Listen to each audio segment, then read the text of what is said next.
I chose to study chemical engineering. I got a bursary with what was then JCI and later converted to Anglo Platinum. And I studied with them, and through that you do VEC work, you get to see what your work will involve when you qualify and so on. And I've worked with Anglo Platinum and now DBS in the mining industry. I've never looked back. I was privileged to have received a bursary from DBS to go study chemical engineering at UCT. It was at the time where the government of South Africa was pushing for women in mining. So I saw that as an opportunity not only to grow my career, but also maybe if I do succeed in it, to be an inspiration for other younger women to be in this industry. I went to university to study psychology and I took geography as an extra subject. And to get to the geography lecture theatre, I had to walk through the geology department.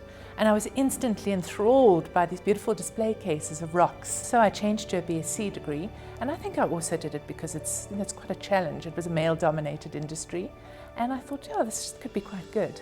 A long time ago, women were not given the opportunity to work at the mines. So I think it's the right thing. I've been suffering for 14 years.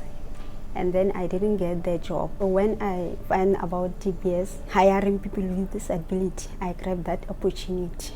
In 2006, when I was doing my matric, we went for a career exhibition in Mafikeng. That's where they were telling us about mining and other fields of engineering. They were also showing us samples of rocks. They're talking about geology. So I wanted to do something different as well. Actually, if I can say, the mining industry kind of chose me, because I was sponsored by the DBS right from the first year of university. As much as it attracted me, I found myself in here and love it. I came here as a waitress, and then I said I could not fail. I want to see what's happening in the mining industry.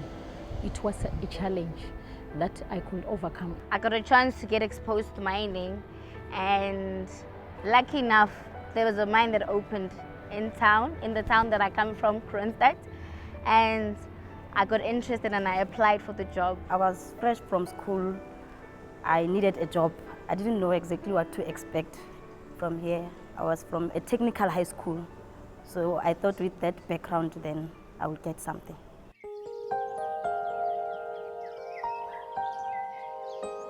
DBS has got this approach of holistic well-being for their employees, and that's really helped me deal with all the pressures of the work and so on, with keeping the two together, career and family, making sure that the well-being is maintained on both sides. I've been given opportunities where at the time I might not have been the most experienced person to have done the job, but they've believed in my potential and provided me that support. So I've been privileged to work with managers that have given me those opportunities of leadership and growth. At the very sort of beginning of my career, DBS sponsored me in a diploma in middle management.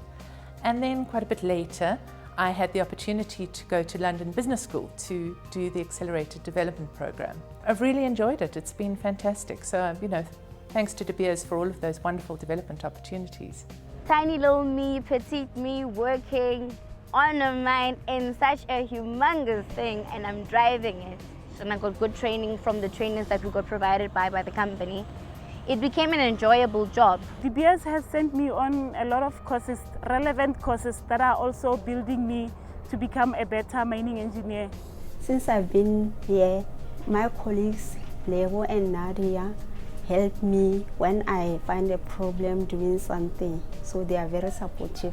From high school, I was doing like welding and plating. And then when I got to the mine, I had to change it to electrical. And then I was put into the apprenticeship program, which takes 4 years. And I have also gained another skill of planer clerk, so that's a good experience for me. After completing my studies, I went into an extensive training program.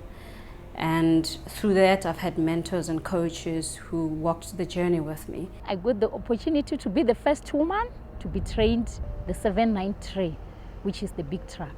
And then for now, I'm on my way to do the blasting ticket, which is a very good opportunity for me.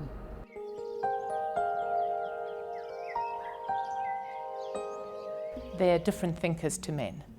So that diversity of thinking probably leads to better decision making. I believe that we're more inclusive rather than just driving our own agendas. And I also think the compassion and empathy comes in when you're working in the communities, particularly in the mining industry. They have a way of seeing the bigger picture and a concern for the well-being, like what's in the best interest of all the stakeholders. Because men know how to deal with men, they're easily converted to the hostile environment of mining. But since women are still new, men don't know exactly how to deal with us. So they let us be who we are. So we're able to bring those personal traits of emotional intelligence and connectivity with people.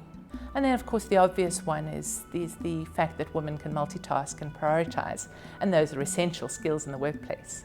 The way that we focus or handle problems, we don't look at a problem and then we like box it.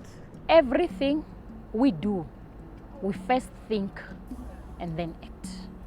That's what the mining industry needs. You obviously have to balance it with the business needs. So on the one side, you'd look at the people and care for them and actually demonstrate that. And I know even gentlemen do it, but we naturally do it. Not to say all men are driven by ego, but women are not really that fussy about their ego and so on. We tend to be able to focus on what is required in the situation. We look at different aspects of that problem, how to actually analyze this and work it out. And with women, there are less accidents because we know what we are here for. We want to overcome that women can do it.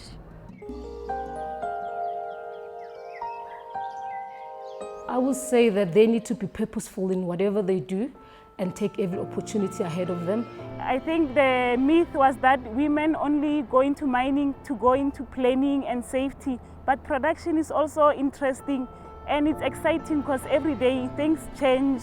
You have to adapt to the change and manage that change. You can make happen what you want to make happen in this industry.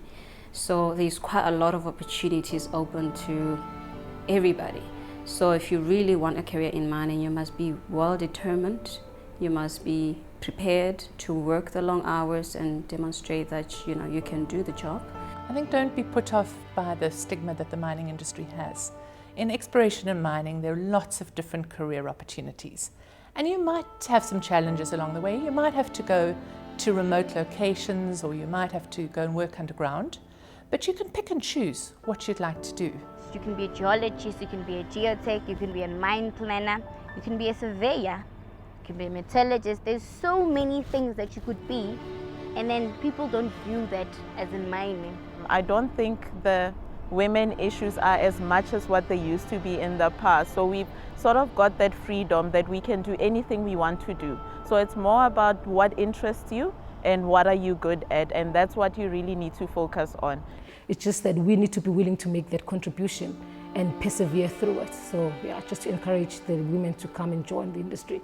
And in mining, you learn something new every day.